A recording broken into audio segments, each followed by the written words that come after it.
moment and take you live to Parliament, where Communications Minister Nomvula Mokonyane is holding the post-cabinet briefing. Meet citizens' demands for smart ID cards and other documents.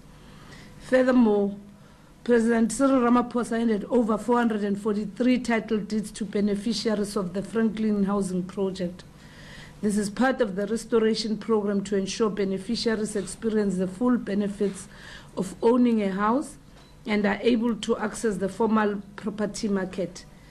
Cabinet also takes this opportunity to strongly encourage citizens to collect their IDs as soon as they receive a notification of collection, given the fact that we have over 400,000 uncollected IDs, ranging from the first applicants of IDs to those that have actually claimed to have lost their IDs. The third area is on settlement agreement on the spectrum.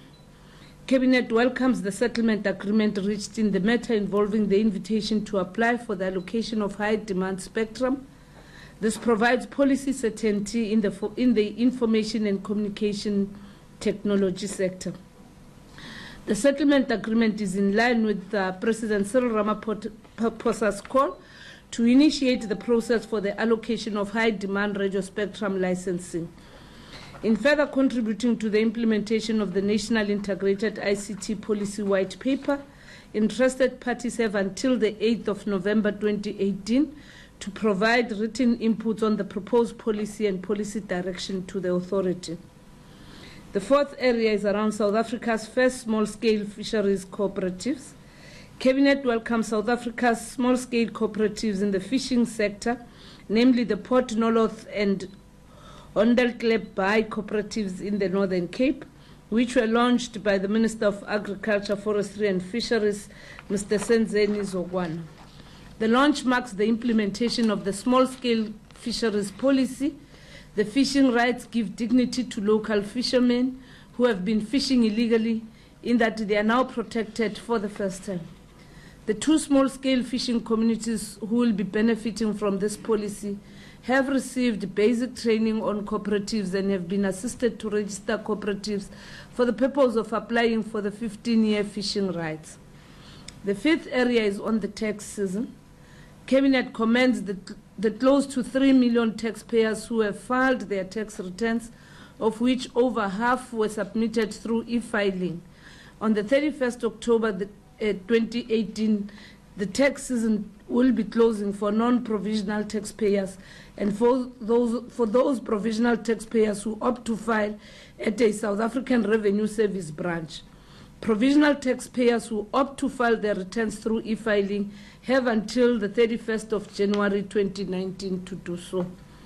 Proper and efficient revenue collection ensures fiscal sovereignty, and timeous and accurate submissions ensure compliant taxpayers. Tax revenue helps government to fund the country's service delivery projects and other socio-economic development programs. The next area is on social grant payments. Cabinet was briefed by the Interministerial Committee on Social Grants, chaired by Minister Nkosazana Dlamini Zuma.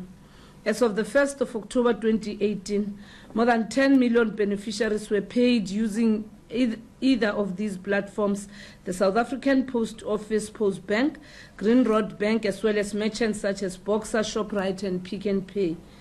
Government has successfully migrated social grant payments from CPS as instructed by the Constitutional Court judgment. All cash beneficiaries affected by CPS have been migrated, and CPS has been notified of the termination of the contract as of the 30th September 2018. Cabinet extends its appreciation to the diligent oversight work led by the IMC, supported by the Technical Task Team of Directors General. It further extends its appreciation to the work of the officials from SAPO, from SASA and the Departments of Social Development, Telecommunication and Postal Services, Planning, Monitoring and Evaluation, National Treasury, the South African Police Services and GCIS. Cabinet thanks all the social grant beneficiaries for their cooperation during this transition. On the centenary of celebrating the life and times of Albertina Sisulu, we will park that one and allow Minister Jeff Radebe then to speak more and elaborate on it. But Cabinet has been briefed, and Cabinet is looking forward to celebrating with the people of South Africa, especially in this month, which is the month in which Mamu Albertina Sisulu was born. The next area is on the sentencing of the Springs father. Cabinet welcomes the sentencing of the abusive man, commonly referred to as the Springs monster. He was sentenced to 35 years in jail for the attempted murder of his son, child abuse and neglect, as well as using and dealing in drugs. Gender-based violence remains a serious challenge in our society, as demonstrated by the recent rape of a minor at a Ross restaurant in Silverton, Gauteng. Cabinet reiterates calls on law enforcement authorities to leave no stone unturned in prosecuting perpetrators of these heinous crimes. It further calls on all of us to work together in stopping the violation of the rights of children and the most vulnerable members of our society. On the Westbury and other areas protests, Cabinet welcomes the interventions by the Police Minister Bheki Cele, which is part of the broader strategy to fight the scourge of drugs and gang-related violence in the affected areas. The interventions include the deployment of the tactical response team and a greater visible policing presence. Importantly, there will also be an investigation into allegations of corruption in the police stations identified. Cabinet calls on the Westbury and other communities in all the affected areas to work together with the police in ensuring that we root out acts of criminality, drugs and gangsters in their respective areas. Cabinet also commends the law enforcement agencies in carrying out an intensive multidisciplinary investigation relating to incidents at shopping malls, retail stores and mosques, which has resulted in the arrest of 19 suspects. It involved the Justice, Crime Prevention and Security Cluster. 3 of the suspects were arrested in relation to incendiary devices in the Durban area, including the Verulam Mosque. All the suspects are expected to face charges including murder and attempted murder and contravening the Explosives Act. Cabinet reassures South Africans that fighting crime is a top priority and that government will continue to take necessary steps to ensure a safe and secure environment for all inhabitants of South Africa. The 11th area is on name changes. Cabinet welcomes the name change of Grahamstown in the Eastern Cape to Makhanda in honor of the Xhosa prophet, philosopher and military man who fought against colonialism. The change is an important part of our democratic journey and will help to foster greater social cohesion and build a deeper appreciation of our shared history. The following are the Cabinet decisions.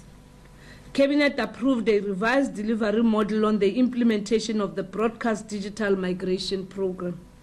The model adopts a market retail-driven approach through collaboration and partnerships with the private sector and industry. With this approach, government will no longer be involved in the procurement of set-top boxes, warehousing and transportation and installation of devices. This provides South Africa with headway towards the completion of the project in a manner that is inclusive, affordable and efficient, and that reduces the risk to government.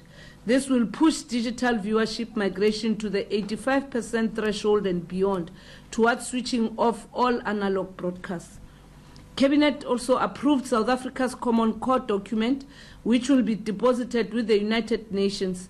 The document provides progress which contains information of a general, factual and statistical nature on South Africa's adherence to the obligations attached to the signed 9 UN treaties. The following are the upcoming events. Finance Minister Tito Mboweni will deliver the medium-term budget policy statement on Wednesday, the 24th October 2018, which will reveal adjustments to the national budget to ensure fiscal sustainability.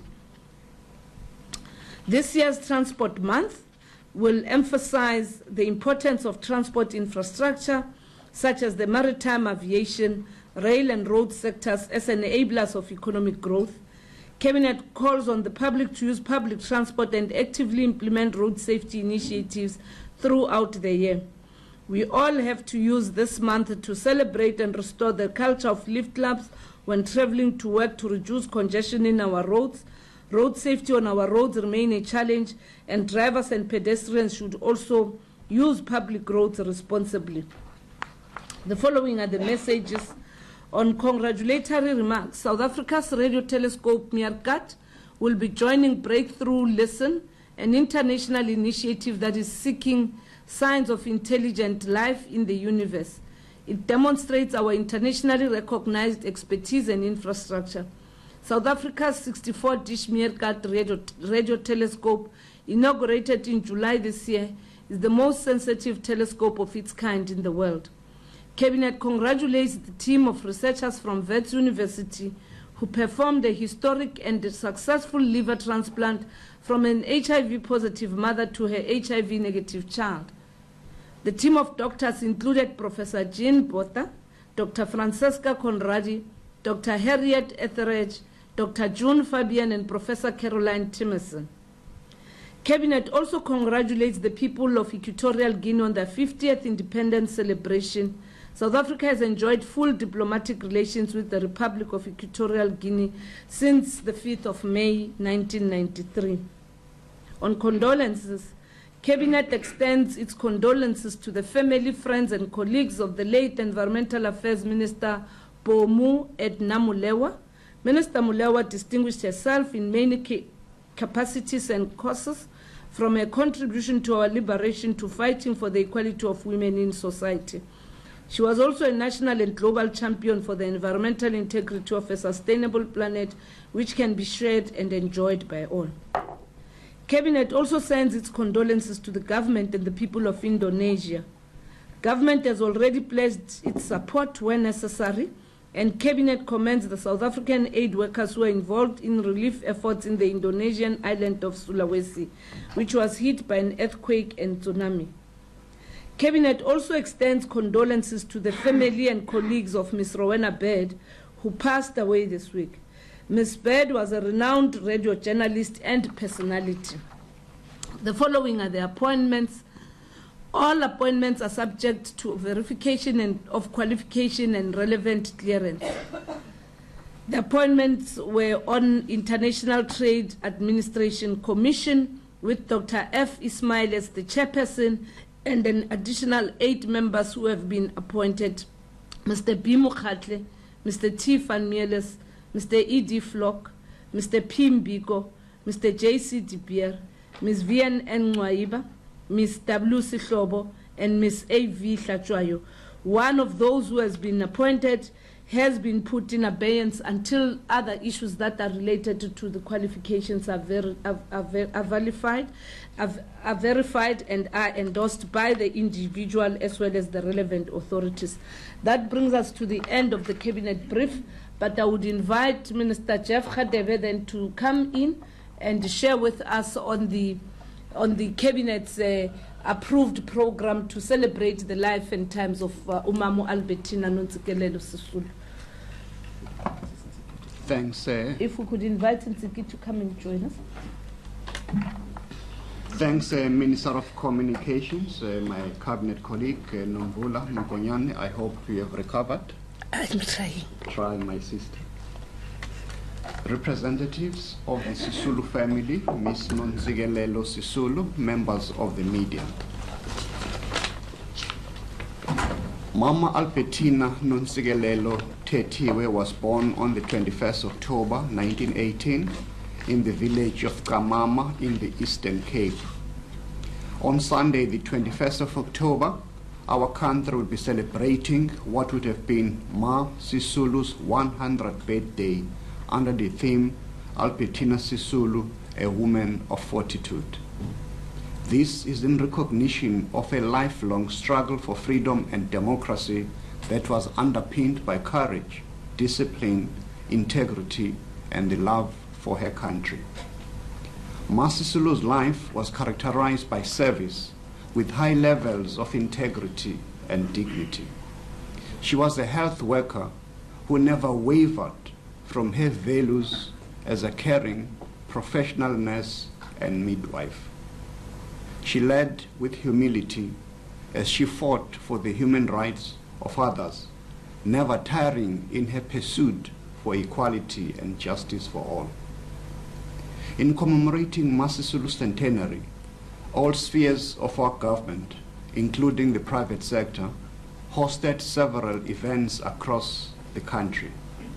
Our government also dedicated the 2018 Women's Month to the life and legacy of Masisulu and celebrated under the theme 100 Years of Albertina Sisulu, Women United in Moving South Africa Forward. Some of the highlights is the lecture that was hosted on Tuesday, the 9th of October, which was presented by Ms. Grasa Machel. Yesterday, cabinet members wore T-shirts, a regalia designed to mark the centenary of Mama Albertina Sisulu, as you saw us on the steps of Tennis.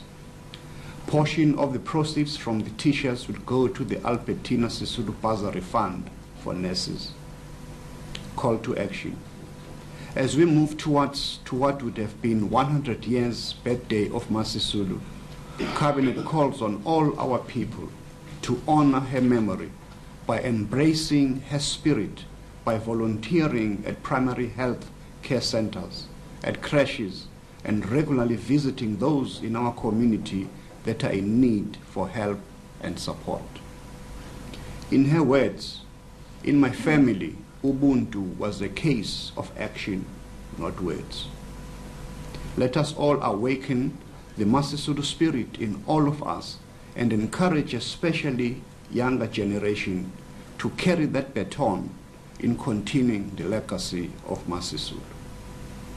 A Women of Fortitude campaign. Drawing on that inspiration of Masisulu, our government will launch #Women of Fortitude, which is a movement of 100 women to drive a conversation of how women of today can continue that legacy of Masisulu. These women are expected to create a chain of active citizenry and invite women all over the world to become women of fortitude and change the world by leading as women. The following are some of the selected values for the criteria of women of fortitude: passionate and committed to inspiring positive change for a better South Africa. Display strength of character, resilience, courage, and bravery. A high level of professionalism in their respective fields of work, and inspiration to other women, and appreciation of the legacy of Masisulu. Ability and willingness to initiate ideas or projects that can contribute to disadvantaged communities and make a meaningful difference. The commemoration of Masisulu's 100-year birthday celebration, 21st October. In commemorating Masisulu's birthday on Sunday, the 21st of October, our President of the Republic, President Cyril Ramaphosa, will join the Sisulu family by laying a wreath at Masisulu's gravesite starting at 7:30. This will be followed by a special church service at 9:30, which will be held at the Orlando West Holy Cross Anglican Church in Soweto. The official unveiling of the renovated creche next to the church and the symbolic 600 meters walk to the library. And lunch will be served at the Albertina Sisulu School for children with disabilities. All initiatives are in Orlando West except for the Red Lane that is at Kurus Cemetery in Johannesburg.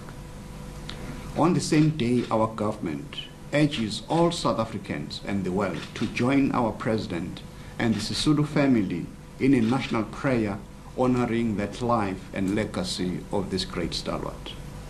The Sisulu family have also partnered with Global Citizens in advocating the SDG health and gender goals to further Masisulu's commitment to both healthcare and women's rights.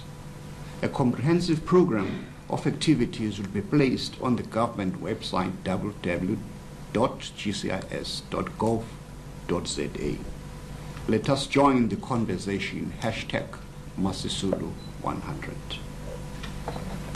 At this juncture, may we call Miss Nsigi Sisulu,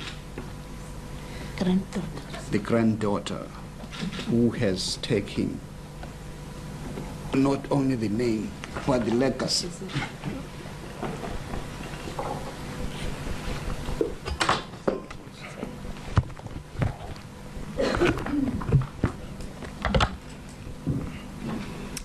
To the ministers and members of the media, good morning. Indeed, my name is Nomvula, and I'd like to take this time to thank the chairperson of the IMC, together with Cabinet Minister Khatebe, for actually taking the time to reflect on Masisulu's life and honor her.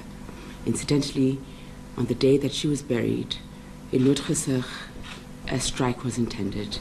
But instead of the people striking and blocking the road towards the cemetery, they stood and placed a guard of honor in her memory. That's the kind of impact Masisulu had, that even in death, she was able to calm the storms of her community. Her impact lied at the level of her community. As we look towards her birthday, I think it's also quite interesting that it happens on a Sunday, given that her banning orders included that she was banned from all religious gatherings. Holy Cross was literally about 10 steps away from her home, but she was never allowed to attend. But as we look to her 21st birthday, Masisulu contributed to giving birth to many a child, but freedom and democracy as well.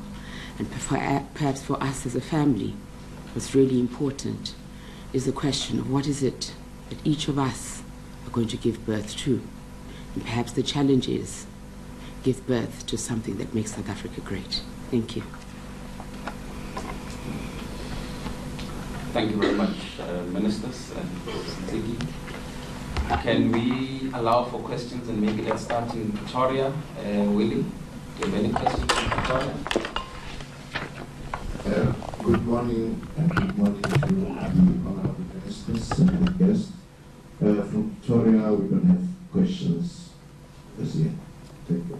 Thank you very much. I can take questions in Cape Town. Colleagues? Any takers? Good morning, Minister. Paul Declaro from Bloomberg. Has National Treasury given Cabinet a briefing on the NTBPS, what they expect to put into it? I'm not asking what's inside, but I want to know if the process, considering the change in Finance Minister, is still on track. Thank you. Thanks a lot. Minister Chantal Presence from African News Agency. Did Cabinet at all discuss the situation with the Metro Rail transport and the continued arson attacks on trains? Minister Nzimande did mention that he was going to escalate the situation to the JCPS. Has that happened at all? Thanks. Annika?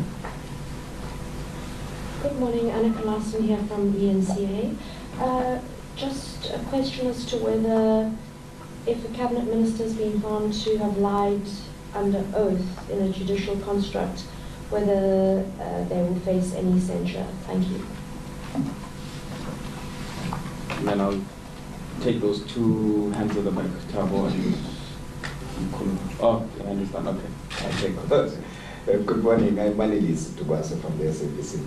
Now that Minister Khatebe is here, Minister, I have it on good authority that petrol will be going up again just before December. Has the government given up on cautioning the working class on this spiraling prices of petrol? Thanks, Gay. Thanks. Morning, Gay Davis, Eyewitness News. I just wanted to find out about the decision for government no longer being involved in the set-top box procurement and storage and installation. Is that essentially an admission that it just wasn't working out and that you did not meet that deadline? Just want some of the thinking around that. And also, how is the spectrum auction going to be conducted? Thanks. I think can we take those questions and then we'll just open for another round if there's a need to do so. Can we allow Minister Mokonyane to go first and then we'll allow Minister Khatebe on the petrol? Thank you very much. Yes, it's a relief Minister Khatebe is here. On the VBS, The matter never served before Cabinet, but we do hope that the relevant ministry and the relevant cluster would actually reflect, and at an appropriate time a statement would come from the side of government. On Metro Rail, this matter received attention prior to the Cabinet meeting, and indeed there is a team that now involves the South African Police Service, that involves the Department of Transport, as well as cooperative governance and traditional affairs, that has to look at these kind of issues, because the latest was just this very week. And we do hope that, as Minister Nzimande has publicly announced, this is something that must be seen as one of the economic crimes, because it does affect the economy as well as the production level of workers who feel insecure as well as disadvantaged in terms of the movements. So that team, up until it actually comes back and give a report, Cabinet would allow the cluster working together with the Department of Transport and local government to deal with those issues. Our commitment still rests on provision of a safe and secure public transport system that would also be reliable. We urge communities to refrain from destruction of property, whether it being trains or any other property in the event of protest. People have a right to protest, but it is a criminal offense to destroy property that is valuable, especially public property. On the censure against ministers, we haven't discussed and resolved on this matter. We do understand that there are due processes that get followed, and it is on the basis of that a determination is then made. Minister Hadebe will respond on the petrol hike. On set-top boxes, yes, 3 things have come out of the assessment: that it is not sustainable for government to be the one that procures and stores, because again, with the development and advance of technology, some of the interventions that were considered have come to be obsolete, and hence you need a hybrid of intervention, the establishment of an advisory council, the partnership with the manufacturing sector in terms of appliances, as well as the skilling of young people with regard to the creation of new job opportunities for installation, and the relationship also that has to be there with those that are in telecommunication. And lastly, looking at a block-by-block approach, as Cabinet has also supported that phased-in approach, starting with the province of the Free State, and then the Northwest and the Northern Cape, precisely because the Northern Cape, especially around the SKA, already there are areas that have already been switched off from analog to digital. So the advisory council, that is a multidisciplinary council, is the one now that is giving us the advice. We are also doing an evaluation of what might have gone wrong and the lessons learned from the past. We're not the only country that had to change gear with regard to digital migration. Various other developed countries have also had those experiences, but we're also learning in terms of best practice from our own neighboring countries, such as Namibia, as well as some of the countries here in Africa, as we have also been exposed to how Tanzania has dealt with these issues, and also how the United States itself just opted to have a one-way kind of a solution. We believe with our own development challenges, we need to prioritize those rural and far-flung areas, particularly those areas that are in the neighboring towns adjacent to other countries in Southern Africa. And on the spectrum, as we have said, we expect comments that would come and various options. Today, as we speak, Minister Siyabonga Cwele is meeting with the industry to look at these very issues. All right, we are going to come out of that cabinet briefing. It's a post-cabinet briefing. You'll know that the last 2 days, the president, along with his cabinet, have been holding that important meeting, and of course, a myriad of issues discussed at that cabinet briefing. Also, the recognition of the stalwart and the late, of course, Mama Albertina Sisulu, and just the events that are going to take place in memory and in recognition of her contribution to the liberation of our country.